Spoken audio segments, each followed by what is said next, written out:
इस मूवी के स्टार्ट में हमें दो हॉबिट्स दिखाए जाते हैं जो मछलियां पकड़ रहे थे और इनमें से एक हॉबिट के कांटे में मछली फंस जाती है। ये मछली बहुत ज्यादा बड़ी होती है। ये मछली को खींच नहीं पाता, इसलिए वो खुद तालाब में मछली के पीछे गिर जाता है। अब मछली उसको अपने साथ साथ खींचना शुरू करती है। जब वो तालाब में गिर जाता है तभी उसकी नजर वहाँ पर एक रिंग पर पड़ती है जो कई सौ साल पहले तालाब में गिर गई थी और ये वही रिंग है जो आज फ्रोडो के पास है। अब वो हॉबिट रिंग को उठा लेता है और खुद तालाब से बाहर आ जाता है। तभी वहाँ पर दूसरा हॉबिट भी आ जाता है जिसका नाम स्मिगल था, जो आज फ्रोडो के साथ है और गोलम के नाम से जाना जाता है। अब इन दोनों को देखकर उस रिंग का नशा हो जाता है और दोनों उस रिंग को लेना चाहते थे। स्मिगल उससे कहता है कि ये रिंग मुझे दे दो, लेकिन वो ये रिंग स्मिगल को देना नहीं चाहता था। अब इन दोनों के दरमियान में काफी ज्यादा फाइट होती है और स्मिगल उस दूसरे हॉबिट को मार देता है। इसके बाद वहाँ के लोग स्मिगल को निकाल देते हैं और वो दूर कहीं गुफा में चला जाता है। अब स्मिगल ने गुफा में रहना शुरू कर दिया था और वहाँ पर रहकर वो कच्ची मछलियाँ भी खाता था। अब आहिस्ता आहिस्ता ऐसे ही वक्त गुजर रहा था और 2500 साल बाद स्मिगल बिल्कुल पूरी तरह से बदल जाता है। अब कहानी दोबारा प्रेजेंट में आती है और हम देखते हैं कि गोलम फ्रोडो और उसके दोस्त सैम को आगे रास्ते पर लेकर जा रहा है। अब ये लोग मोरडोर से काफी दूर नहीं थे। अब गोलम एक दफा फिर अपने अच्छे और बुरे मन से लड़ रहा था। अब गोलम का अच्छा दिल ये कह रहा था कि उसे इन दोनों के साथ बुरा नहीं करना चाहिए, जबकि दूसरी तरफ गोलम का बुरा दिल ये कह रहा था कि इन दोनों को मार दो। हालांकि गोलम अब फ्रोडो पर यकीन भी नहीं करता। अब गोलम ये प्लान बनाता है कि वो रास्ते में इन दोनों को मार देगा और रिंग हासिल कर लेगा। अब गोलम जब ये प्लान बना रहा था तो तभी फ्रोडो का फ्रेंड सैम उसकी सब बातें सुन लेता है। वो गोलम को बहुत मारता है, लेकिन तभी फ्रोडो उसको रोक लेता है। वो कहता है कि हम गोलम के बगैर आगे मोरडोर के रास्ते तक नहीं जा सकते। अब ये तीनों आगे बढ़ने लगते हैं। गोलम फ्रोडो को भड़काने की कोशिश भी करता है। वो ये कहता है कि तुम्हारा दोस्त तुम्हारे से रिंग लेना चाहता है। दूसरी तरफ गैंडोल्फ और उनके आदमी उस जगह पर पहुंच जाते हैं जहां पर ट्रीस ने सुलेमान को कैद किया हुआ था और वहीं पर उनके साथ एक आदमी भी था। ये वही आदमी था जिसने किंग पर जादू किया था, जिसकी वजह से किंग सुलेमान के कब्जे में था। अब गैंडोल्फ सुलेमान को कहते हैं कि तुम हमें सब राज बता दो।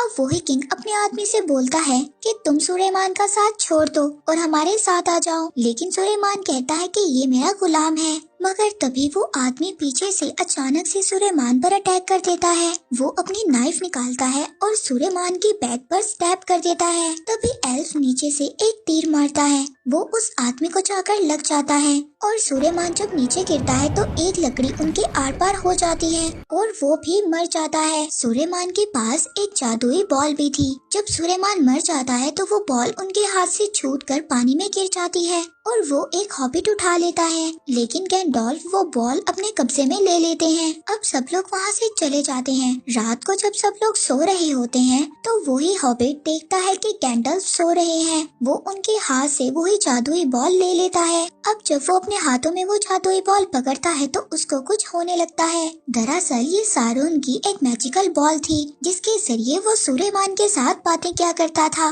लेकिन तभी गैंडोल्फ उठ जाते हैं और वो बॉल उससे वापस ले लेते हैं और वो हॉबिट पे होश हो जाता है। जब उसको होश आता है तो गैंडोल्फ उससे पूछते हैं कि तुमने क्या देखा।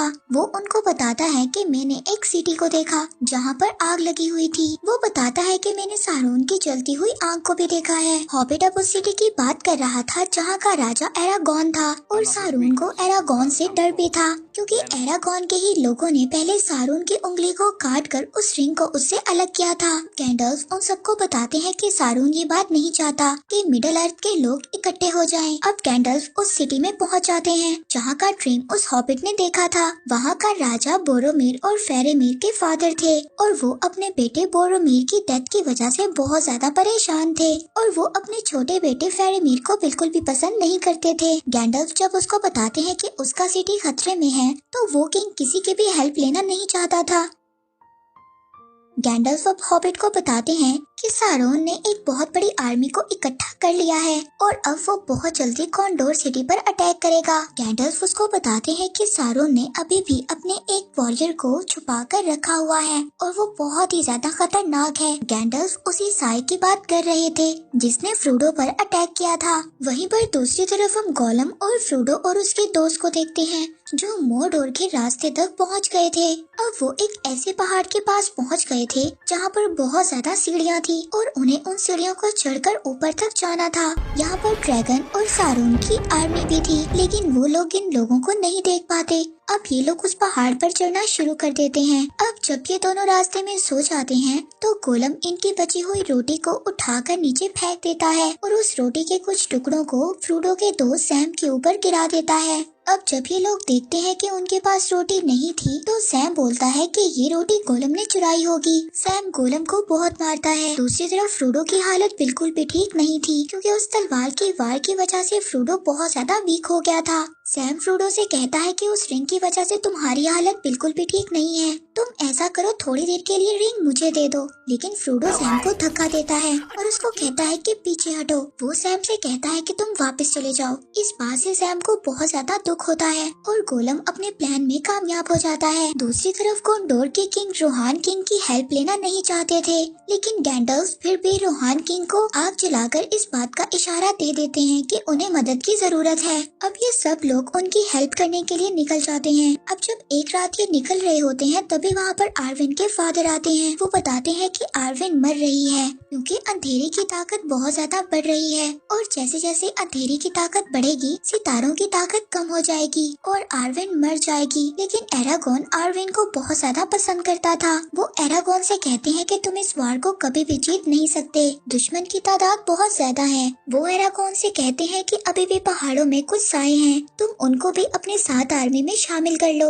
वो कहता है कि वो नहीं आएंगे। आर्विन के फादर कहते हैं कि वो आएंगे अगर कोंडोर का किंग उन्हें खुद बुलाएगा और वो एरागोन को एक तलवार देते हैं जिस तलवार से सारून को खत्म किया गया था और अब उस तलवार को दोबारा से नई तरह से बनाया गया था। अब एरागोन अपनी तलवार के साथ उन पहाड़ी रास्तों पर चला जाता है जहाँ से कभी भी कोई वापस जिंदा नहीं आ पाया था। तभी एरागोन का एक साथी उससे पूछता है कि हमें यहाँ पर क्या मिलेगा। तभी एल्फ उसको बताता है कि यहाँ के लोगों पर एक जादू है। इन लोगों ने कोंडोर के किंग की हेल्प के लिए वादा किया था, लेकिन इन लोगों ने हेल्प नहीं की और ये लोग भाग गए। इसीलिए इन लोगों पर ऐसा जादू है, जब तक ये कोंडोर के किंग की हेल्प नहीं करेंगे तब तक इनकी स्पिरिट यहाँ से आजाद नहीं हो सकती। और किसी ने ये भी कहा था कि कोंडोर का किंग एक दिन मूर्तों के रास्ते पर से होकर गुजरेगा और अब ये तीनों मूर्तों के रास्ते पर से होकर गुजरते हैं जहाँ पर बहुत ज्यादा खोपड़ियाँ पड़ी हुई थी और इन खोपड़ियों को देखकर इनके घोड़े भी यहाँ से भाग जाते हैं। तभी वहाँ पर एक स्पिरिट आती है और कहती है कि किसने यहाँ पर आने की इतनी हिम्मत की है। अब एरागोन वहाँ पर उस स्पिरिट से कहता है कि मैं कोंडोर का किंग हूँ, मेरे हुक्म को मानो। तभी वहाँ पर बहुत ज्यादा खोपड़ियाँ गिरने लगती हैं और ये तीनों अपनी जान बचाकर बाहर आ जाते हैं और बाहर आकर ये देखते हैं कि सारून की आर्मी नदी के रास्ते से आगे बढ़ रही है और अब काफी इंसान भी सारून के साथ मिल गए थे और इन लोगों ने आसपास के गांव को भी जला दिया था। तभी पत्थर से एक साया बाहर आता है। वो एरागोन से कहती है कि हम लोग तुम्हारा साथ देंगे, हम लोग तुम्हारे लिए लड़ेंगे। दूसरी तरफ सारून की आर्मी कोंडोर सिटी पर अटैक कर देती है। वहाँ का किंग पूरी तरह से हार मान लेता है। वहाँ का किंग बिल्कुल पागल हो गया था। अब वो किंग ये समझ रहा था कि उसका दूसरा बेटा फेरेमिर भी मर गया है। अब वो लोग उसको जलाने लगते हैं, लेकिन तभी वहाँ पर गैंडल्फ आ जाते हैं। दूसरी तरफ बाहर सारून की बहुत बड़ी आर्मी होती है जिसमें बहुत ही बड़े बड़े हाथी और बहुत ही अजीब किस्म के ड्रैगन्स होते हैं जिनका मुकाबला करना बिल्कुल भी आसान नहीं था। दूसरी तरफ रोहान का किंग भी अपनी आर्मी लेकर वहाँ पर पहुँच गया था, लेकिन वहाँ पर सारून की आर्मी के इतने बड़े बड़े हाथी थे कि वो रोहान किंग की आर्मी को पूरी तरह से मार देते हैं और तभी वहाँ पर वो साया भी आ जाता है। वो साया अपने ड्रैगन पर बैठ कर आता है। उसका ड्रैगन रोहान के किंग को उठाकर दूर फेंकता है, पर तभी उस किंग की भतीजी आ जाती है और वो उसके ड्रैगन का गला काट देती है। अब वो एक वॉरियर के ड्रेस में एक लड़की थी और वो छुपकर इस वॉर में आई थी। अब वो काला साया कहता है कि मुझे कोई भी आदमी नहीं मार सकता और तभी उस किंग की भतीजी वो तलवार उसके मुंह पे मार देती है और कहती है कि मैं तो आदमी नहीं हूँ और वो साया भी मर जाता है। दूसरी तरफ हमें दिखाया जाता है कि सारून की जो आर्मी नदी के रास्ते से आ रही थी वो भी वहाँ पर पहुँच जाती है। वहाँ पर ऑक्स की आर्मी तो पहले ही मौजूद थी। वो उन लोगों से कहती है कि तुमने आने में इतनी देर क्यों कर दी। तभी वहाँ बोट में से एरागोन और उसके साथ डेडमैन की आर्मी पहुँचती है और वहाँ पर सारून की आर्मी और डेडमैन की आर्मी के साथ बहुत बड़ी फाइट होती है और आखिरकार इस वॉर के बाद इंसानों की जीत हो जाती है। लेकिन इसी वॉर के दौरान रोहान किंगडम का किंग मर जाता है। अब रोहान किंगडम और कॉन्डोर किंगडम दोनों के राजा मर चुके थे। एरागॉन के पास डेडमैन आर्मी का किंग आता है और कहता है कि तुमने हमसे वादा किया था, अगर हम तुम्हारी हेल्प करेंगे तो तुम हम लोगों को आजाद कर दोगे। एरागॉन उन सबको आजाद कर देता है और वो डेडमैन की आर्मी हवा बनकर उड़ जाती है। दूसरी तरफ फ्रोडो गोलम के साथ आगे जा रहा था। जब सैम पहाड़ से नीचे उतरता है तो देखता है कि रोटी के कुछ टुकड़े पड़े हुए हैं, जिससे उसको गोलम पर शक होता है और वो फ्रोडो के पीछे दोबारा चला जाता है। दूसरी तरफ हम फ्रोडो और गोलम को देखते हैं जो अब एक गुफा में पहुंच गए थे। गोलम फ्रोडो से कहता है कि तुम्हें यहाँ से अंदर जाना होगा और यही सिर्फ एक रास्ता है। वहाँ पर बहुत ही बड़े बड़े जाले होते हैं। तभी वहाँ पर एक बहुत ही बड़ी स्पाइडर आती है। वो स्पाइडर फ्रोडो को मारना चाहती थी क्योंकि गोलम भी यही चाहता था कि वो स्पाइडर फ्रोडो को मार दे और उससे रिंग वो गोलम ले ले। अब फ्रोडो तो स्पाइडर से बच जाता है, लेकिन गोलम आकर फ्रोडो पर अटैक कर देता है। इसी दौरान गोलम उस पहाड़ से नीचे गिर जाता है। फ्रोडो बहुत ज्यादा वीक था क्योंकि रिंग जैसे जैसे मोड़ोड़ के करीब आ रही थी वो फ्रोडो पर हावी हो रही थी। अब फ्रोडो जब आगे बढ़ता है तो वो स्पाइडर फ्रोडो को डंक मार देती है और फ्रोडो बेहोश हो जाता है। वो स्पाइडर फ्रोडो को अपने जाले में कवर कर देती है। इससे पहले वो फ्रोडो को कुछ करती वहाँ पर सैम आ जाता है। सैम उस स्पाइडर का मुकाबला करता है और उससे फाइट करता है, जिसके बाद स्पाइडर दोबारा से अपनी जगह पर चली जाती है। सैम फ्रोडो को उठाने की कोशिश करता है लेकिन वो नहीं उठ रहा था। सैम अब ये समझता है कि फ्रोडो मर चुका है, लेकिन फ्रोडो बेहोश था। तभी वहाँ पर दो ऑक्स आ जाते हैं। वो उठाकर फ्रोडो को अपने साथ ले जाते हैं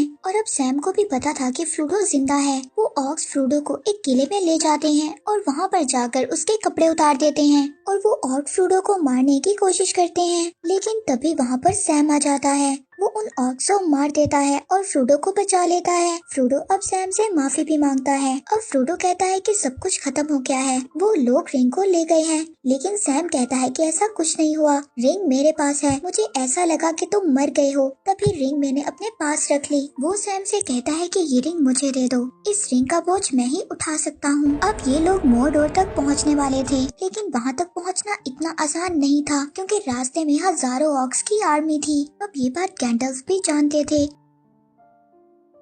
अब गैंडल्फ ये डिसाइड करते हैं कि वो सारून की आर्मी पर अटैक करेंगे। अब यहाँ पर सारून की बहुत बड़ी आर्मी इकट्ठी हो गई थी। ये लोग जिस मकसद के लिए आए थे वो मकसद इनका पूरा हो गया था क्योंकि सारून की सभी आर्मी तो यहाँ पर थी, इसीलिए फ्रोडो और सैम का रास्ता तो खाली था और इन लोगों ने सारून की आर्मी जैसे ही कपड़े पहने हुए थे, इसीलिए इन दोनों को पहचानना आसान नहीं था। ये दोनों मोरडोर के पहाड़ तक पहुँच जाते हैं, जहाँ पर जाकर इन लोगों ने इस रिंग को डिस्ट्रॉय करना था, पर रास्ते में फ्रोडो एक जगह पर गिर जाता है और कहता है कि ज्यादा आगे मैं नहीं चल सकता। अब सैम फ्रोडो को उठा लेता है और वो मोरडोर के पहाड़ तक जाने लगता है। दूसरी तरफ इंसानों और सारून की आर्मी के खिलाफ जंग हो रही थी। अब जब ये दोनों रास्ते पर जा रहे होते हैं तभी इनके ऊपर गोलम अटैक कर देता है। गोलम फ्रोडो को मारने वाला था, लेकिन तभी सैम उस पर पत्थर फेंकता है और गोलम दूर जाकर गिरता है। सैम और गोलम के दरमियान बहुत ही ज्यादा फाइट होती है। फ्रोडो इस बात का फायदा उठाता है और मोरडोर की गुफा के अंदर चला जाता है, जहाँ पर लावे की नदी बह रही थी। अब फ्रोडो वहाँ तक पहुँच जाता है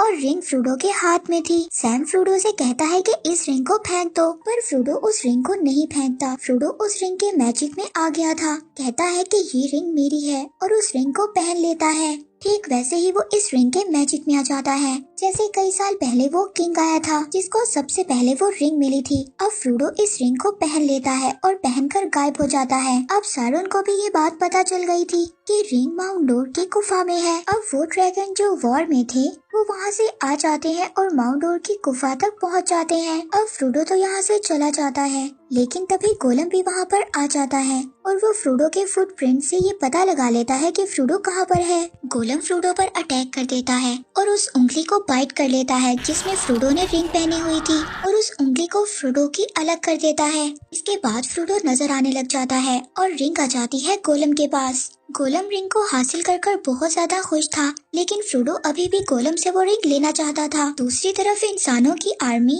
सारून की आर्मी से हार रही थी और इधर गोलम के पास रिंग आ गई थी। अब फ्रोडो जब गोलम से रिंग लेने वाला था तभी वो फाइट के दौरान दोनों पहाड़ से नीचे गिर जाते हैं। फ्रोडो तो पहाड़ को पकड़कर बच जाता है लेकिन गोलम लावे में गिर जाता है। सैम फ्रोडो को ऊपर खींच लेता है और रिंग उस लावे में गिरकर पिघल जाती है और रिंग दोबारा वहीं पर चली जाती है जहाँ से आई थी। रिंग के डिस्ट्रॉय होते ही सारुन की आर्मी दोबारा से वापस चली जाती है और इस तरह बुराई की हार और अच्छाई की जीत हो जाती है। अब लास्ट में ये दिखाया जाता है कि एरागॉन को किंग बना दिया जाता है और एरागॉन की आर्विन से शादी हो जाती है। अब जब चारों हॉबिट्स के सामने किंग आता है तो वो किंग के सामने अपना सर झुकाते हैं। किंग उनसे कहता है कि तुम कभी भी किसी के सामने नहीं झुकोगे और जो किंग के साथ बड़े बड़े लोग थे वो सभी उन चारों हॉबिट के सामने झुक जाते हैं। अब 13 महीनों के बाद ये चारों हॉबिट्स दोबारा घर वापस आ जाते हैं जहाँ पर सैम अब उस लड़की से शादी कर लेता है जिसको वो पसंद करता था और फ्रोडो 4 साल तक अपने सिटी में ही रहता है और वहाँ पर वो एक किताब भी लिखता है और ये किताब सारी फ्रोडो के सफर पर थी। इसके बाद वो अपने अंकल बिल्बो बैगिंग के साथ मिडल अर्थ की तरफ निकल पड़ता है। उसके अंकल अब बहुत ज्यादा बूढ़े हो गए थे। बिल्बो बैगिंग्स को एल्फ अपने साथ लेकर जाना चाहते थे। वहाँ पर गैंडल्फ भी होते हैं। अब फ्रोडो भी उनके साथ जा रहा था और वो किताब जो फ्रोडो ने लिखी थी वो सैम को दे देता है और बोलता है कि अभी मेरा सफर बाकी है और वो भी उनके साथ चला जाता है। और इसी के साथ ये मूवी यहीं पर एंड हो जाती है।